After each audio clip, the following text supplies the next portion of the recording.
2 hours to get here. That's funny because it took me only half an hour taking the same route down the 40. Funny. It took me like 8 minutes. At all. Yeah, it was so hard to Where get were you here. coming from, Mo? Coming from the same area, DeCarry, right? No, I wasn't coming from the Carry at all. That's what Rob Campana said. Côte de Liège. Oh, same thing anyway. No, absolutely not. Because it took me my regular 5 minutes that it should take from the 520 to the 40. Usually. Like Oh, 5 wait a minutes. minute. You have something here for you. That's disgusting. By the way, a big shout out. This show is dedicated to Kevin Wyatt's wife, Shelly Wyatt, who is a big fan of ours. She's a fan of mine. She's definitely not a fan of you. She's like she was. You have very little fans, to be honest, bro. Her kids love me. Kids love you. That says a lot. It says a lot about you, bro. We developed them young here. Like, Oh God, I feel bad. basically, human beings who don't have opinions or voices love Mo. Exactly. Oh, enjoy that orange juice with milk, huh, big boy? Is that shot glass even clean? Oh, God. Alcohol's a disinfectant, so it's clean. Let's recap the games that was for Div 2. Div 1 on the bye week until this weekend. Let's dive into the Div 2 games that was. First game, Chernobyl against Wolverines. The Chernobyl boys win 42-20. Chenard, 296 yards passing, 6 TDs, 1 INT. Tony Tibet, 2 TDs, 3 INTs. A lot of drops. Nick Arsalam, 10 catches for 105 yards, 1 TD. One word to describe this result is what? One word? One word. Timing. Timing, because Chernobyl's getting hot at the right time. Arsenal Hum is putting up stats at the right time. I tried something last week. For the first time ever, I gave what the hell are you doing? How much? Like, this is a lot of fucking liquids. Okay. I gotta chug this and then that. No, it's you gotta drop the shooter in, drop the milk in, and chug it down. Oh, God. Doesn't You seem fair. chose It this doesn't seem punishment. fair. You couldn't make it a little bit less liquid. I would've than- taken the What massage. would you like less of? Okay, anyways, I was gonna say. No, you gotta drop the milk in the orange juice. All right, to answer your question, the question at hand here. What was I saying? Yeah, I tried something last week. I tried to give Pat nothing but love.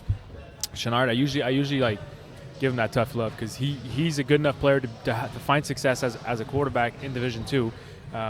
So I give him that tough love, knowing that one day he's gonna. Okay, well, What did you say? I'm saying, like, you can still give him that tough love. Like, aren't you like, hey Pat, you couldn't put 300 yards, really 296? Come on. Right. He's 4 yards short. I mean, if as a quarterback piece, if you put up 296 yards, are you happy about your day? If I put up 296 yards in a season, I'm happy with my day. in 2 years. So's Mo. I'm a finger. Was this the best team performance by Chernobyl this year? Because they've been very inconsistent. Weeks 1 through 11. Yeah, definitely. As a team, I'd say so. Yeah, I didn't see it. You saw it live. I saw it. Oh yeah. I don't know how they played. It was horror awful for Wolverines. That was. Yeah, but you're telling me that. So did Wolverines lose or did Chernobyl win? Chernobyl won. Wolverines couldn't make plays. So then it was their best game of the year. What do the Wolverines need to do to get Eric cannot be their only receiver. He cannot be Kavaljian? He cannot just have one receiver to rely on. It's just stressful as a quarterback to have one look, and if that guy's taken, then you're just always in stress mode. You're always in second read, third read, but those guys are never open. He needs a secondary and a third. He needs a better receiving crew around Eric. ONS Monstars. ONS wins 42-32. Kevin Wyeth, 198 yards passing, 5 TDs. Rod Mastrip, 232 yards passing, 5 TDs, 1 INT. The Scott Payne, Brian Laviere duo, 4 TDs combined. Unbelievable what you're doing right now, Vin. Another disappointing ending for the Monstars. I can't believe doing that. You know what? I'll give kudos to whoever is able to beat Kevin because we said it last week. As a defense or as a defensive player, it doesn't matter how good you are. It doesn't matter how well positioned you are. It doesn't matter how. Nothing matters. Nothing that you do right matters because Kevin's going to beat you with accuracy. You can never be in the right position because if you're in perfect position, hand in the pocket, hand on hip, and you got pressure on your receiver, he's going to drop it right over your head. The only spot where the receiver can get it, and he's going to throw those balls to Scott Payne where he can catch a ball no matter where you put it. He's going to throw it to Chris Payne, who's going to catch that ball no matter where he puts it. Brian Rivera's got a wingspan of like 3 times mine. How are you supposed to cover these guys? Even if you're perfect on defense, you can't cover these guys. The difference in this game was what? Extra points? The difference in this game was the first turnover on downs in the first half. that allowed Kevin to go up a score. And then from there, it was extra points because Kevin just figured it out. I was like, okay, fine, I'll take one here. They missed their one. I'll take two. We're up by 9. Now we're up 2 scores. And then from that point forward, Rod was never able to catch up. And for those playing the home game, of course, we're referring to Rob Mashtub and Kevin Wyatt, quarterbacks. For 200, who is the name Mashtub? First name. Is it Sam Mashtub? Incorrect. Whereas Alex Shabbat go, oh, no, I'm sorry. Vince? How you feeling? Mo? Yeah. The first cement mixer goes down for Mr. No. Maybe Kevin's wife. I just want to point out that people choose their punishments Yes, in this exactly. competition. So I'm very curious as to why I have no idea people why. keep choosing the food punishments, which are, to me, the most difficult. Yeah. I'd love for people to see the list that we have to pick from. Yeah, they're not great. No, it's they're not great. Nothing's They're good on that retarded. list. Why aren't you doing a challenge? I am paying for people's drinks tonight. Is anybody double checking his shit? Yes, they Yeah, are. the Eagle Master Control. I've had the most challenges. You know how much money I spent on drinks? Yeah. This table of terrors cost me like $500. Why this always season. buying drinks? Because Why I is don't want to do the other ones. Why It's is it always terrible. that easy for I you? don't want to do it. I would rather spend money than do this. I never saw a single challenge that said you could spend money. Yes, buy drinks. Yeah. Yeah, where's Yeah, my we mustache? We spared you one because we felt bad about this. This is He's lost 4 times, right? Yeah, Oh, God. I've lost about 6. I've I had only to wear, lost which one. is How does cause- Mo only hey, lose I had to once? wear a I've only kimono. lost once. You lost 3 times? He lost 3 times. He only did I one lost challenge. I He only lost did once. hot dogs. Hot dogs only. Oh yeah, that's true. Mo's mom was supposed to make his pick. Nowhere near here. We'll leave that for the finals, and you'll pay for the bill Clockwork. at Chenoy's. Clockwork CLR. Clockwork wins 37-33. Marco Masiocha 6 TDs, 190. Marco was rattled when you said that was a snooze I fest. know. Oh, snooze fest. We snooze fest. But what did you mean by that, anyways? I was saying that as a figure of speech. It was snooze fest. It was only a snooze fest at the last game. The Yeah, last game was a exactly. snooze fest. Their game was far from a I snooze know. fest. Fred Dupree 5 TDs, And I know 190. you know, and you rattled him, and he's probably. I get to Marco's head so easily. I don't do his know. stats on time properly. And you know what? I felt like he figured it out. I felt like he knew. Like you tried to get him to talk, and you got him. I can get him and to then talk he whenever stopped. I want. All right. Here's Oh, scenario. Hey, I give you less liquid. You happy? Yeah, that- Great comeback by Clockwork or a choke job by CLR? No, it was actually not a choke job by CLR because they continue playing a good game. It's just that Clockwork turned it on.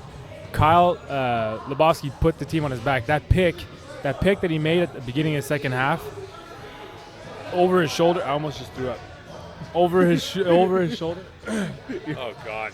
Over his shoulder pick was fantastic, and that was the play. That was the one play that turned the whole game around. And from that point forward, Marco finally was able to connect with his receivers because so many times, like 6 times in the first half, he missed his receiver on the post by a yard or by a yard and a half. Just tipped, just touched. Like he was missing that half a yard that he was able to find in the second half, and that was a difference maker.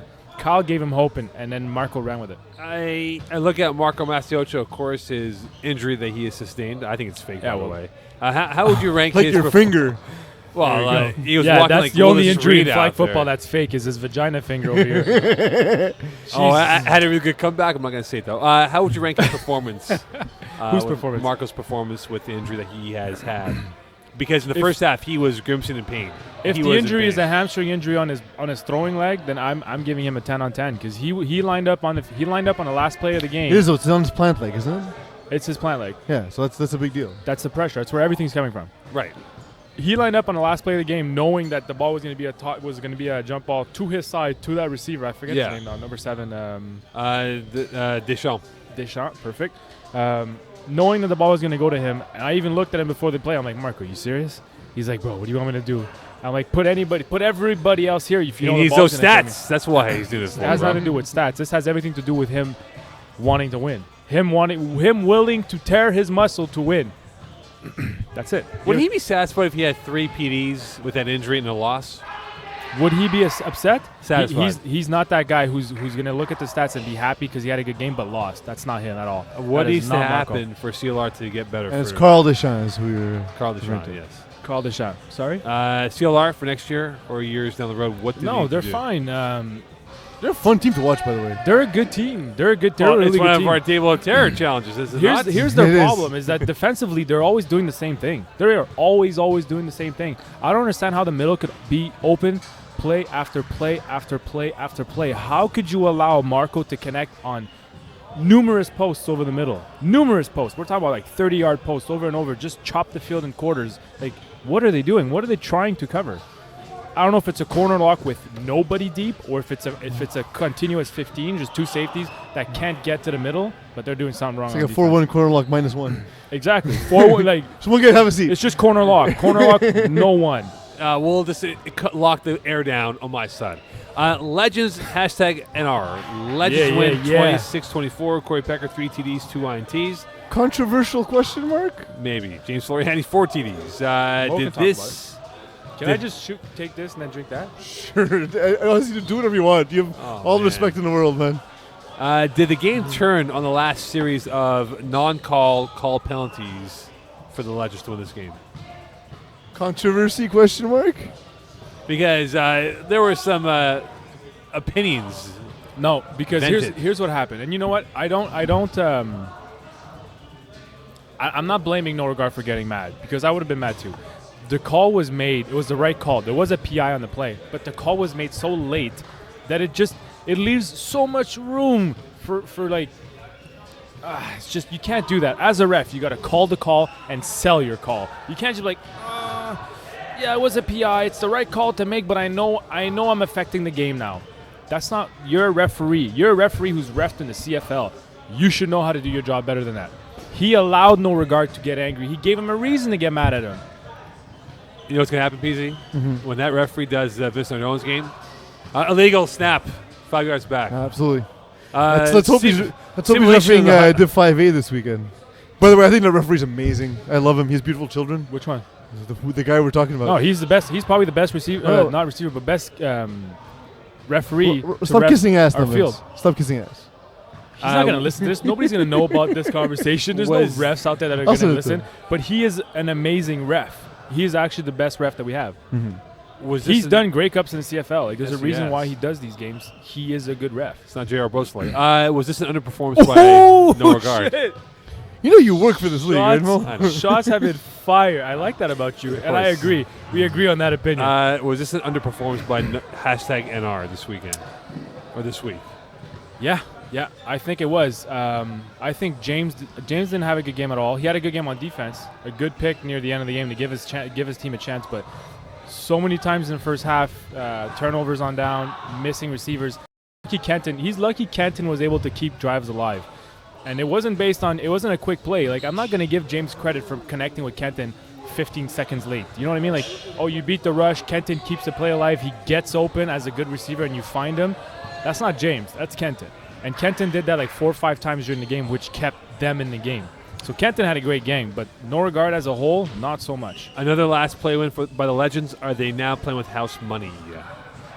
This is so Legends. Honestly, way back when I played against them, they did this to me all the time. I couldn't beat the Legends. They would beat us on the last play all the time.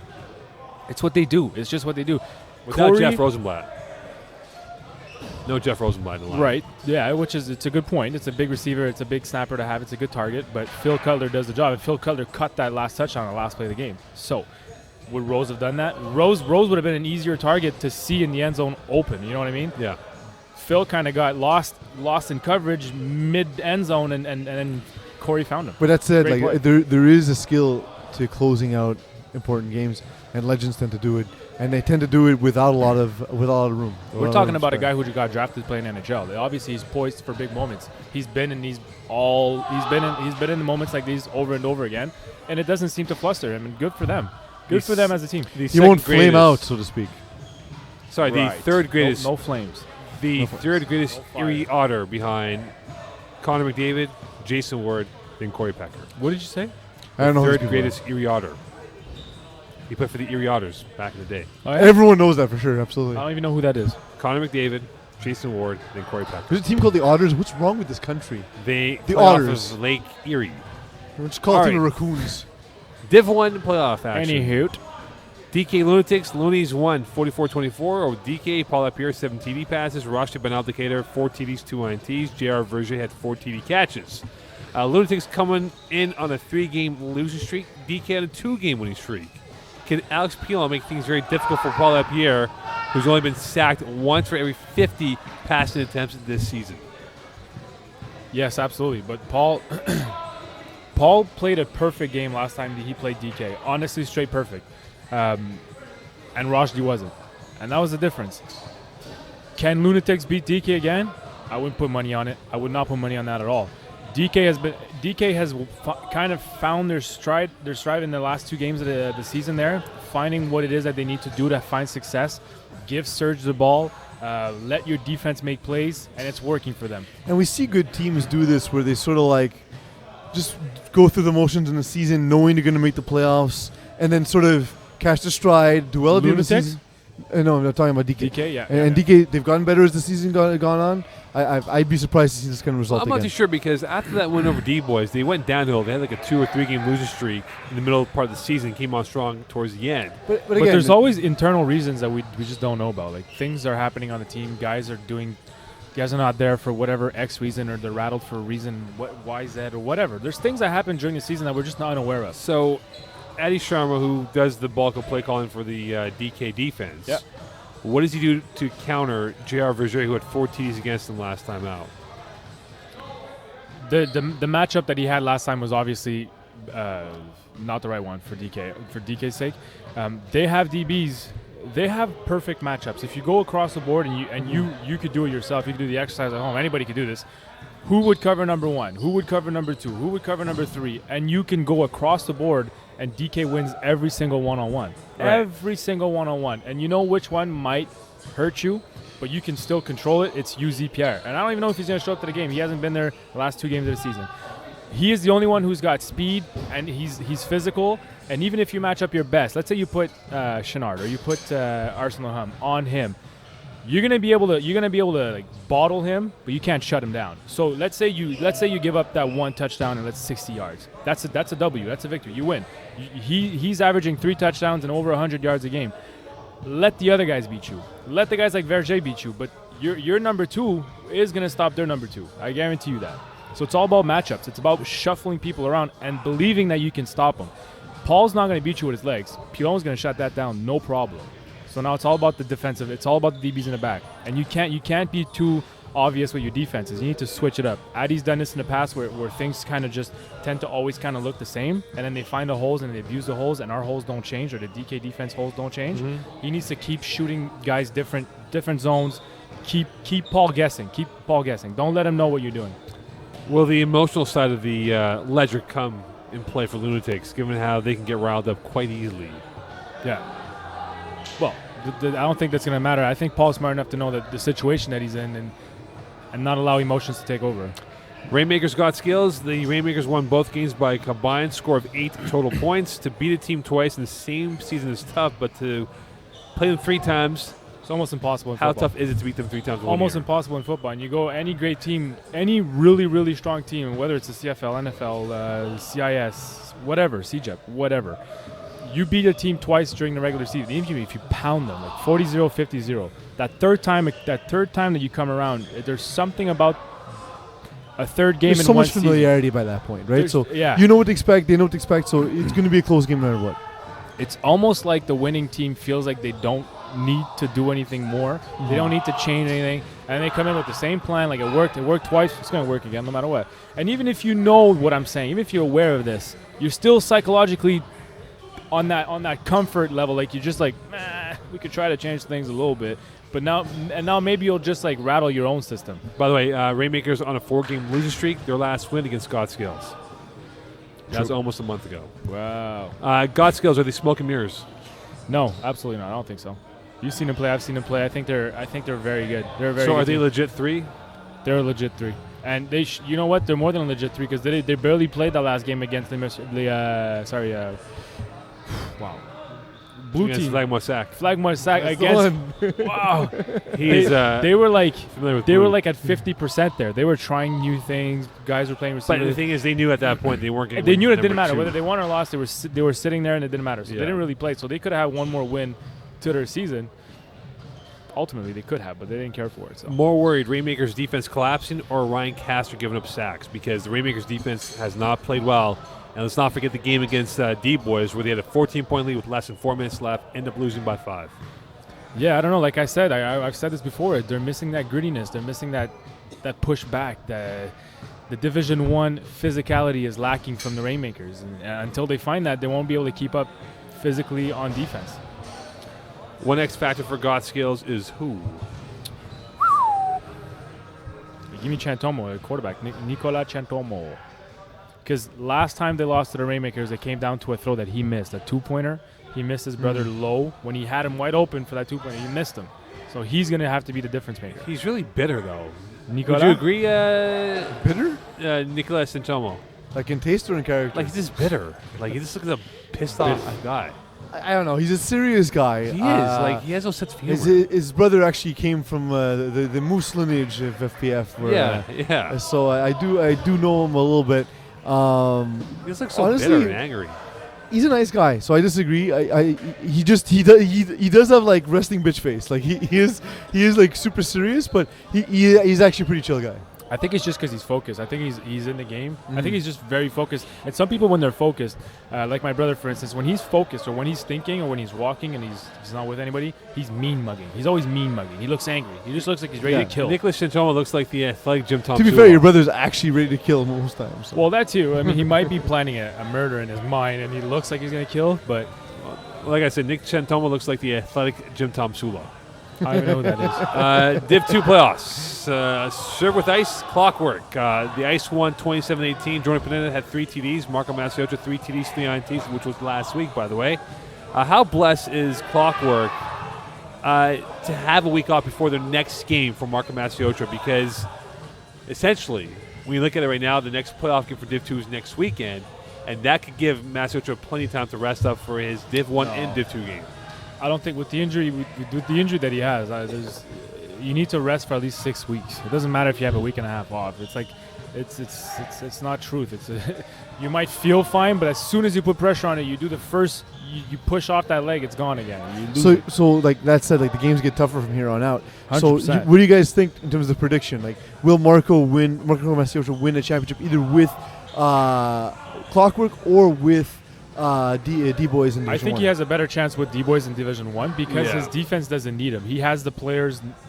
He has the players to play defense without him on there. But Clockwork. It's one less game also with D-Boys in the playoffs. True. But Clockwork could definitely use Marco on defense. They need that size.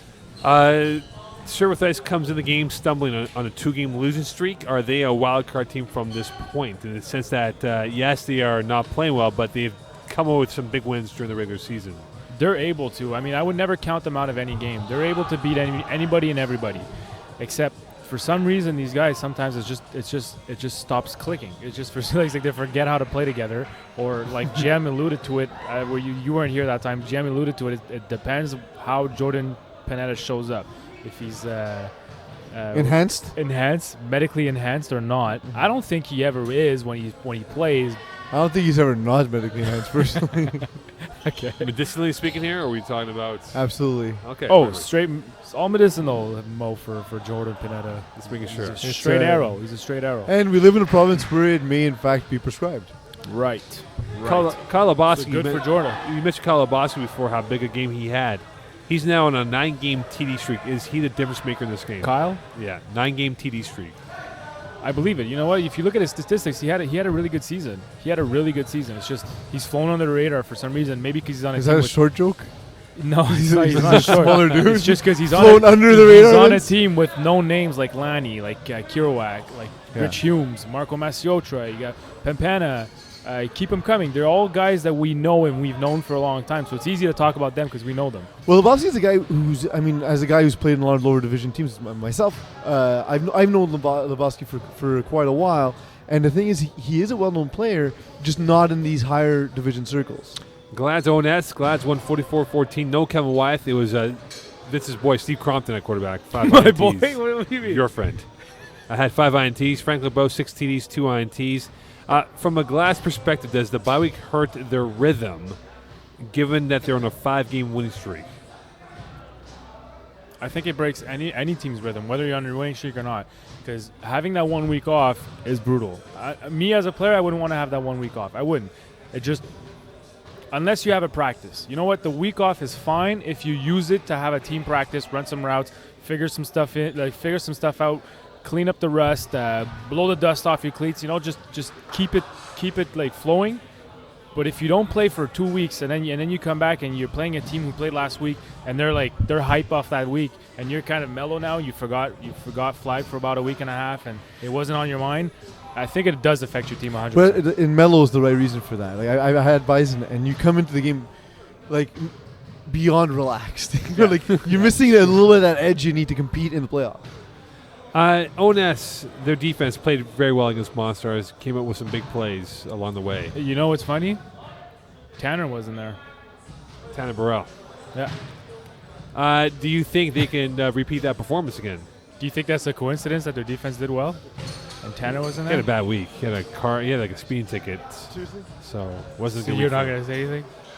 Look, do I think they're better off with Tanner Burrell? I mean, that's for them to decide. But they played very well on Wednesday night.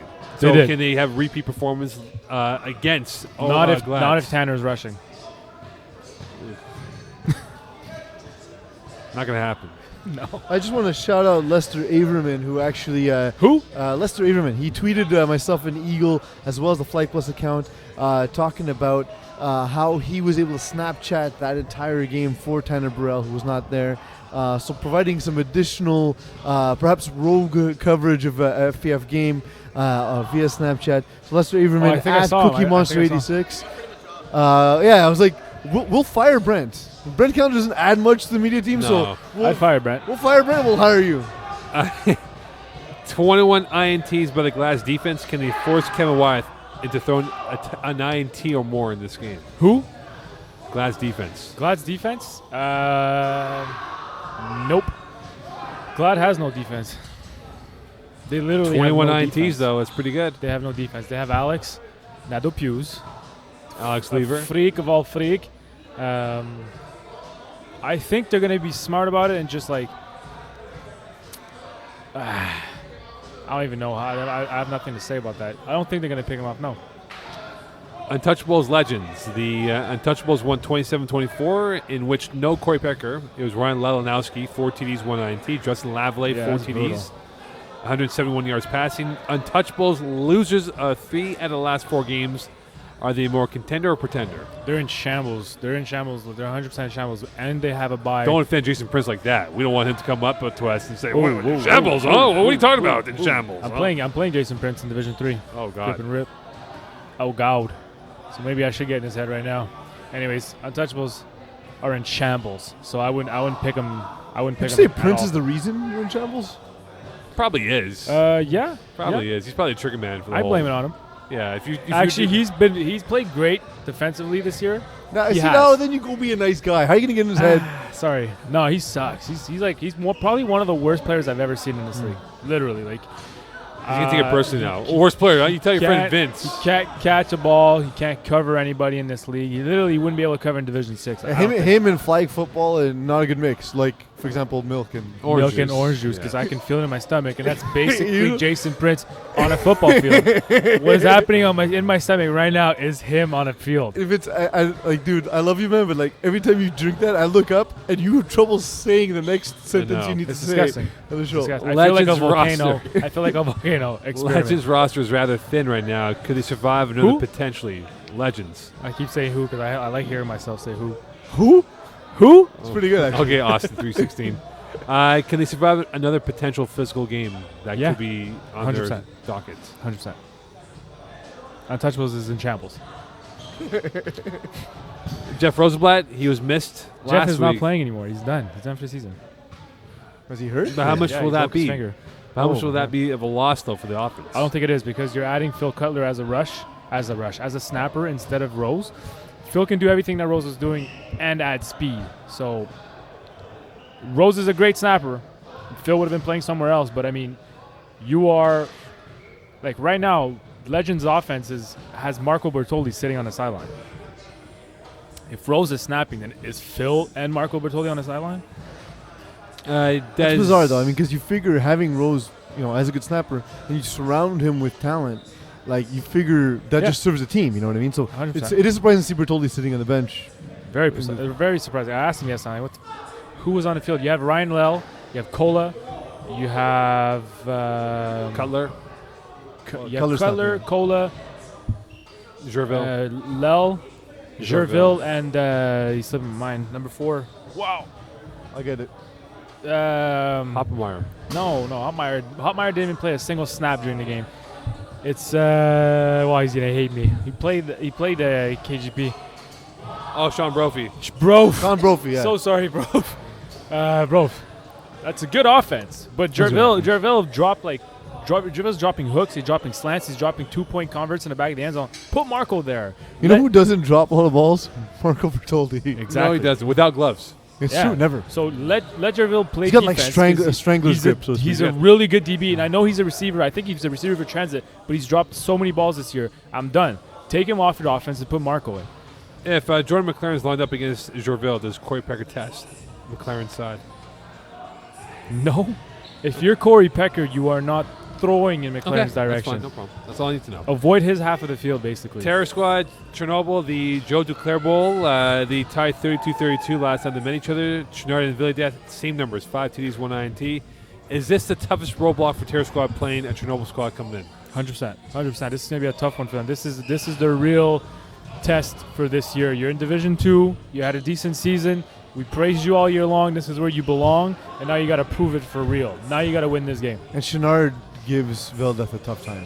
100. And that's the next That's the question, matchup. That's the right? big matchup. This is a right? great game. On paper, this is great matchups. It should be a lot of fun to watch this game. Does Chenard as a rusher give Villadeth as Pete's Yeah. made the point before the toughest matchup to go up against? I believe so, personally. 100%. If one of these quarterbacks runs for 50-plus yards, advantage for that team? Not if Pat throws the way that he's been throwing. Because Tam needs to get those rushing yards because he's unable to get them with his arm. But Pat is now getting them with his arm, so he doesn't have to go get them with his legs. Would you rather take the explosive ability of Pat Jerome or the consistency of Nicholas Arsenal? Because you look at the numbers, right? Jerome makes his plays in chunks. Oh, I pick Nick Nick. I pick and Nick over Pat. incremental, I'll take stats. Nick over Pat all day. And I love Pat. Oof. I love Pat. I would take them both, like 1-2. But Nick, as a versatile player who can line up at wide, slot, DB, safety, he can throw for you. He's so versatile that he sees the game from every angle, possible. I love that. I love players. That like said, Pat Jerome can break the game open on one play.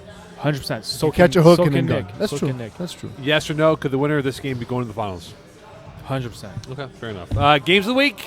That brings us to Games of the Week, ladies and gentlemen. In the first game, we'll start with Division 2 in the quarterfinals. Sunday, April 3rd, 7 o'clock at Loyola. Serve with Ice take on Clockwork. Gentlemen, what's your take? Clockwork. Because it's like you've never played this game before. I know. I say one word. Clockwork, reason being their defense will come up with some big plays. I think Banana is deer in the headlights when it comes to the bigger games in this season. Good points. I'll go what he said and Clockwork. All right. Yeah, if you agree, you don't need to reiterate. Just if you guys have a differing point of view, go with that. The second game of the week, Gladiator take on ONS. Again, at Loyola. They're all at Loyola. I know. I was going to wait to see how long you guys let me go without stopping. They're all at Loyola Saturday? April All 3rd, Loyola C. Sunday. Oh, wow. I give me ONS. I think they're hot. I think Wyeth has really calmed down this offense. And this thing right now for the Glads, they've had some bumps along the way, and this will be a bump for them because they didn't play Wyeth last time around. I'm going to go Glads with an upset here because every time they're in these big games, they seem to pull through. So I feel like this might be just another one of those games for them. All right, Mokan, you know what happens exactly 1 hour after that? Another game of the week as we have Untouchables against Legends. Boys, what do you think's going to happen? Legends. Because House money. They've been playing house money the entire season. They have 3 wins off the last plays, 2 in the regular season, 1 now. I think they will come away with their experience, and they're much more relaxed than the Untouchables are at this point in the season. Yeah, give me Legends. Untouchables in shambles. Terror Squad, Chernobyl Circus in the last of the Division 2 matchups. CC, because PC will have a big game for CC. CCB, Chernobyl Circus. Yes. Got it. Yeah, CC because I'll take defense all day. All right. That brings us to Division 1's Games of the Week as we have DK taking on Lunatics. This game, not at Loyola, but instead at Lachine. On Saturday. March 26th on Saturday at 7 o'clock. You're right, Vince.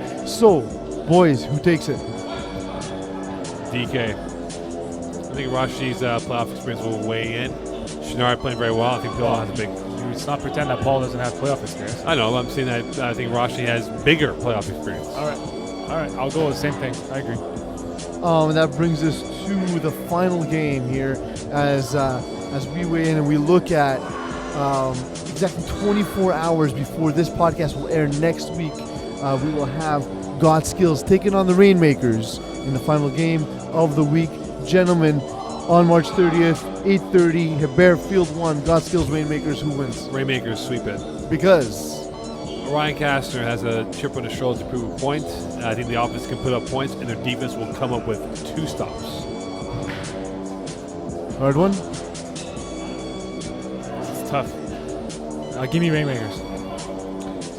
And if that happens, we will see a Rainmaker D-Boys semifinal, and the winner of whoever it is, DK Lunatics against Flyers. You guys want to do a side bet No, on this that's not game? bad. For, Yeah, I want Mo to do this next time. I'll never do that. I did it one time. I got destroyed in school. No way. and You've ladies and done gentlemen, I did it. But I had cereal and then had orange juice afterwards. ladies and gentlemen, that was your games of the week. What did you learn in today's episode, Vince?